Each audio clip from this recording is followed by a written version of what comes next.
welcome to another edition of the Jeff Nunn Show. We're coming to you live this Monday from 930 Prospect Street in La Jolla, California.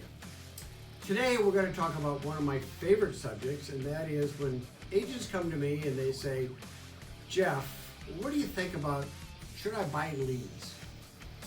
And my response is, do you have a database? And they say, well, yes. And then I say, no. And they go, well, why not?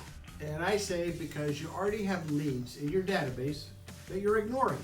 So just give me the money that you spend on leads and we'll both be happy. At least I'll be happy because I'll have your money and I haven't really done anything for it, but save you a lot of time and trouble. So what do I mean by that? So there's leads out there that come to you from all different places, all different sources are trying to sell you leads.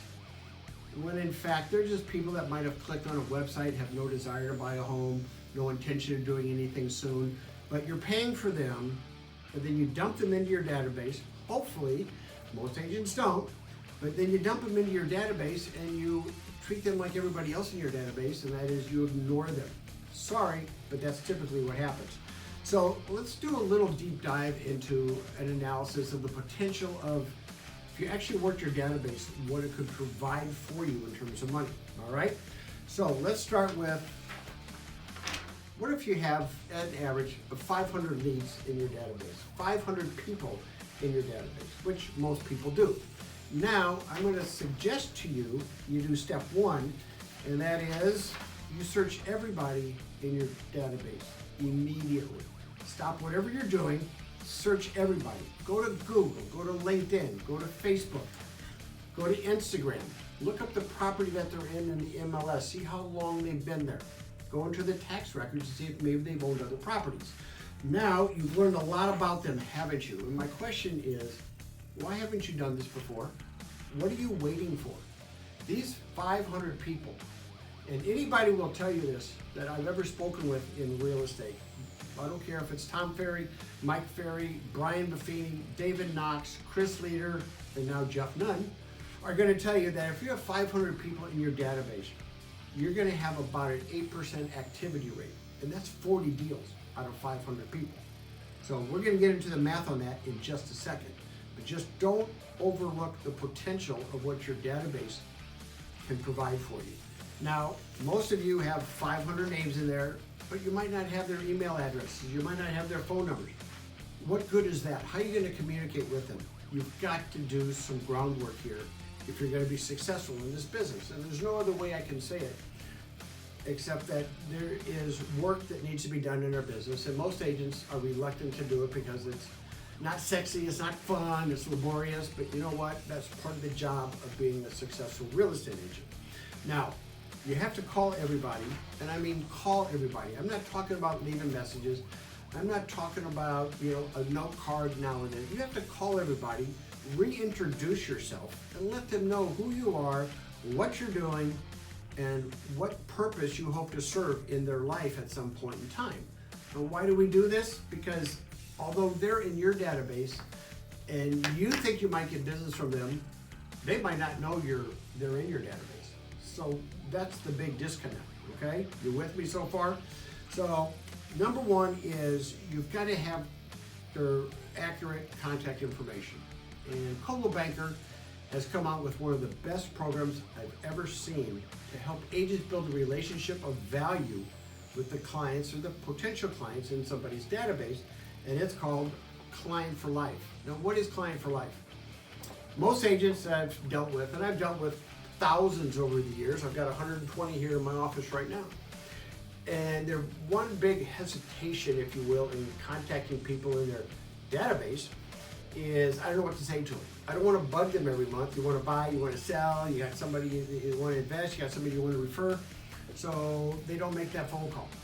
And they just use whatever distraction they can, I call it creative avoidance, not to call them, and then they do their feeble contacting of the people in their database over the span of a year, wonder why they don't get any business out of it, when they should be getting 40 deals out of 500 people. They're sitting there doing 3, 4, 5, 6 deals a year, and they wonder why. Well, if you don't do step one, give me your real estate license, please, and thank you. Because I will tell you, you will be frustrated as hell in this business if you don't build relationships with people. And I would, quite frankly, rather see you take that money instead of buying leads. Invest in a course or a class at your local community college or something on how to build relationships of value with people. And why do I say that? Because everybody in your database has what I call, can you see that, Courtney? The lifetime value, the LTV. And what does that mean? Well, just because you contacted them doesn't mean they want to buy, sell, invest, or refer somebody. Today, so we often dismiss them as, well, they're no good. But wait a minute. If you plan on being in real estate as a career in 2 years, 5 years, 7 years, think of the value that person can provide to you, either in a direct listing, direct sale, direct referral, or an investment. That's huge, because we're all going to need business in the future. So I think if we can fight the urge to have this immediate gratification, we're going to be very successful in this business. So your job, well, I'll hold this up a little while because the print's a little small, but your job is to capitalize on everybody in your database by utilizing what I call the LTV, the lifetime value of these people. Because at some point they're going to buy, sell, invest, or refer somebody, and if you've ignored them, good luck, they're not going to remember you. So let me go back to one thing, and that is the Client for Life program. Here's what it is. You don't want to call them because you don't want to bother them about buying, selling, investing, or referring. So Coldwell Banker has come out with literally what I feel would be the best program out there in the real estate industry. It's called Client for Life, right? Remember, it ties into the lifetime value of a person. So every month an email is going to go out to these people. You don't lift a finger other than put your people into the database. We do the work from there, okay? So they're going to get an email from you. Now in January, for example, we had the greatest charity event that we worked with. It's called Souls for Souls. Now imagine making a phone call to the people in your database. It goes like this. Hey John, this is Jeff over at Coldwell Banker, and I'm calling you this month because I'm really excited about this charity we're partnering with. It's called Souls for Souls. And what I'm doing is I'm going around to everybody I know, and I'm picking up if you have any shoes that we could collect from you that you're not using, that we could put on the feet of people that don't have shoes, from children to elderly to whomever. I'm going to go around and pick them up. Do you have anything that I could pick up? Now, believe me, if they want to talk about real estate, provided they even know you're in real estate, they're going to enjoy that phone call. And one of our agents, and I got to give a big shout out to Juan Pablo Samayoa, he picked up over 75 pairs of shoes last week, and he got some leads from it too, just because he's reconnected with people. Now that's just one of it. We do Toys for Tots at Christmas time. We do the doggy adoption event. We invite people to a baseball game. We invite people to movies. We invite them to beach cleanups. I mean, every month there is something going on that you can call the people in your database. And notice I haven't referred to it as a sphere of influence, and I'll get to that in a second. But every month you have something that's really nice, it's not real estate related, to contact the people, to build a relationship with, to make you look good, because you are doing something good for the community and for other people, and you're just not calling them to see if they want to buy, sell, invest, or refer, okay? So at Coldwell Banker, if you're not with Coldwell Banker, give me a call, 858-602-8880. Shameless plug, yes, but look, I'm here to help agents have an exceptional life and build a wonderful business.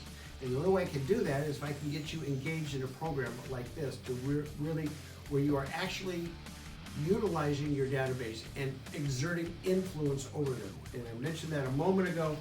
Everybody likes to call what they have a sphere of influence, but explain to me this, how you have 500 or 1,000 people in there, and you're only selling 10 homes a year.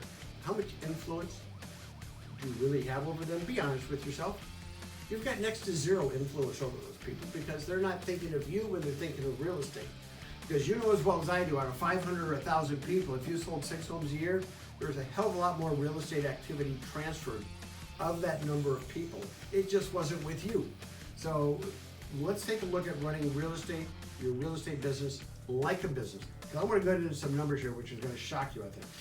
And again, I've mentioned this, in 40 years in the business, I've heard it over and over and over again. 8% of your database is going to buy, sell, invest, or refer somebody every single year. Think about that. Let that sink in for a minute. All right, I'm kind of a neat dick, so I kind of fold these things every time I do that. Is that all right, Courtney? Yeah, that's good. You okay? You still with me there? I'm still with you. All right, you should see Courtney sometime. Fabulous camera woman. Okay, so we have, out of that, a minimum of 40 transactions a year just from your database, of 500 names, all right? Sticky, coming up.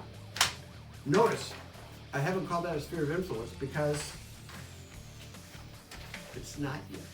You don't actually have influence over these people. So what you have is, might as well call it pages out of a phone book. Except pages out of the phone book, you're actually gonna have their phone numbers. And I'm guessing of the 500 people or 1,000 people you have in your database, there might be some people in there that you don't have their phone number on. So shame on you if you don't. Get it done. Stop everything you're doing and build your database correctly, okay? So if you did do all this stuff right, you would have had 40 sales last year, but you didn't. That's my point. How are you going to build your business when you don't have a relationship with these people? So you can go buy leads from somebody, from Zillow or Trulia or all these other hucksters out there that are trying to sell you crap, quite frankly, because that's all it is. They're just names, and you don't know if they're selling them to other people as well, although they'll swear they don't, but you know they do. So I'd rather see you spend that money by either, give it to me and I'll go have some fun, it'll be fun for me, or invest in learning about how to build relationships with people so you can actually have some serious influence over them. Now, 40 transactions a year, if you're watching somewhere else in the world, this number might be a little shocking to you, but our median sales price here in San Diego is $600,000 for a detached home. Okay? What's that number at the bottom? $24 million worth of business just from your database if you actually have influence over them. Now, you already have leads that you're not nurturing, so why spend more money on leads that you're just going to dump into your database and ignore? Don't do it. So I'm going to take a deep dive into the financial benefits of actually having some influence over your database. And it looks like this. $24 million in sales production. Some of them are going to list, some of them are going to buy, so you'll be getting 3% on some, you'll be getting 2.5% maybe on others, or you might get a referral fee. Who cares? It all goes into the same bucket. Average agent commission splits minus franchise fees, so on and so forth. Folks, you're looking at making over $500,000. That's right, $500,000 from transactions every year if you properly work the lifetime value of the people in your database, okay? Until you actually have influence over them. Now, do I have your attention? Have I made my point? Because look, I'm serious. Everybody says they have a big database of people, but they're not getting the value out of it. It's a falsity. It's a false sense of security. Let go of it. Get to work. Start calling these people. Utilize the Client for Life program so you can actually have a relationship with these people. And you're better off spending the money you were and buying leads. Spend it building and educating yourself on how to build relationships of value with people, how to be likable, how to be attractive to them. Now, I hope today you got something of value from me. I hope I was able to influence you a little bit, because 2020 is going to be a tough year. I don't care what market you're in.